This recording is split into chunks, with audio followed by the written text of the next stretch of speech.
Malcolm, Pamela, okay, what I've got here is your house. This is how the house is actually constructed today with the brick walls, slab floor, no edge insulation, and the attic insulation to what it is now, and your current windows.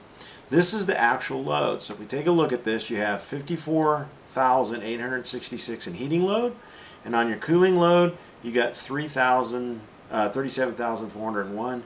So this is a little over 3 ton on the cooling, and so currently the way it is, that's what it is. Now you're not getting this kind of cooling out of the system anyhow, but it doesn't sound like you run it that way. But let's do the what ifs. The what ifs was one of the questions that Malcolm wanted to ask, was whether if we did edge insulation, if that would improve anything. What about attic insulation?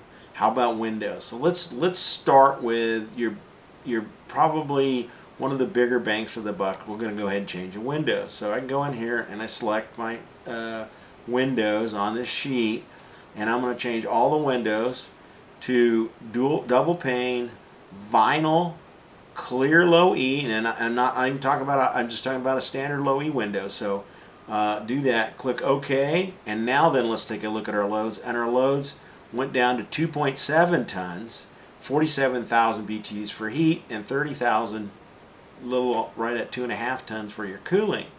So that was that. Let's take it back and because I'm looking for bang for your buck. What's going to give you cost the most to do, but cost the least to do to give you the most amount of energy benefits.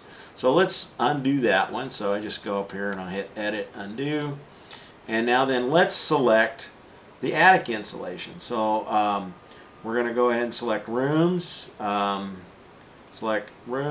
now then I'm going to let's change the attic insulation to, instead of R, it's R right under R19 currently. Let's make it R56, almost R60, and let's see what that changed on it. So we can come over here, take a look, and it's down to 3.1 tons, 35,000 BTUs for the cooling, and 53,000 for the heating. So that's a pretty good bang for your buck. The windows are a good bang, and so are that. So now let's take another look. Let's go back to this, and we'll undo that one, and let's see what it is for your, if we go from the ceiling from 19, let's take the floor and put edge insulation on it. So if we come over here and we go select floor partition and slab insulation, we want perimeter exterior, and we're going to go with an R10, which is a 2-inch ISO typically. And we click that on that, and let's see what your benefit is there on your cooling load.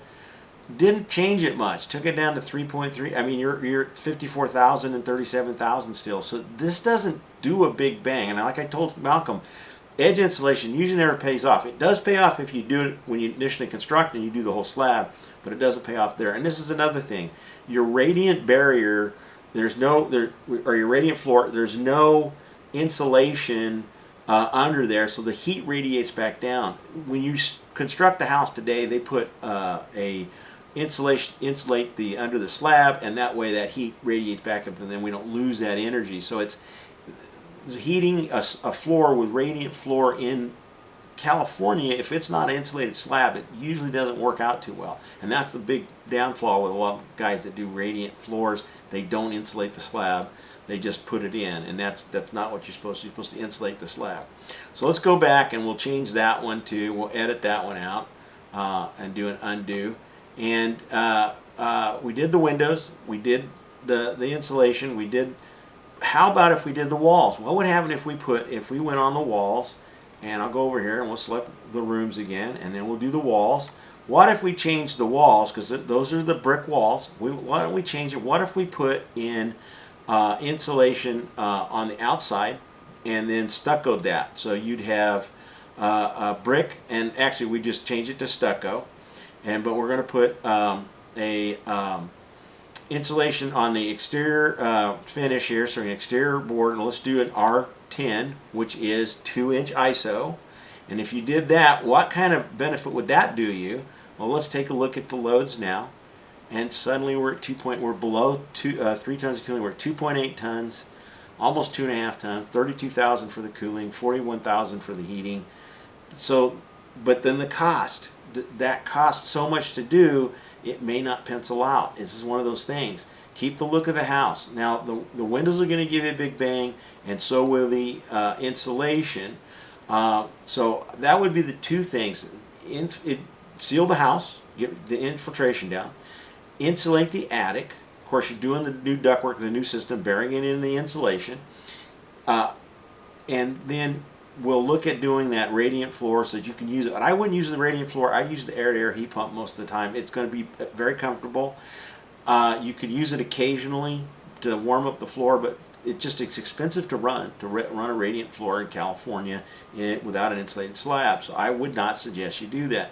So insulate, seal, and of course change the system. And if you have the money to do it, do the windows. That will give you your biggest bang for your buck. Now I'll put this all on YouTube for you so you can look at it, give you a link, and then you can see this, and then you can weigh what you want to do. The cost analysis means that if you can't pay for this thing in about 15 to 20 years, it's not worth doing it. And I can tell you right now, the wall insulation's not going to be worth doing it. You're not going to get that, recoup that, and neither will the edge insulation. Your windows, your attic insulation, and sealing the house, that's going to give you your best bang for your buck. And of course, changing the system out. All right, I'm going to get the rest of this to you. I got to finish it. It's Saturday, and it's 8:18. It's going to take a little bit. I still got a lot of stuff to do. I've had a lot of jobs that we were doing this week, so I've got to get them all on the computer. I'll do it this weekend, and you should have this by Monday, Tuesday at the latest, probably Tuesday, the 2nd. All right. Have a Happy New Year. See you next year.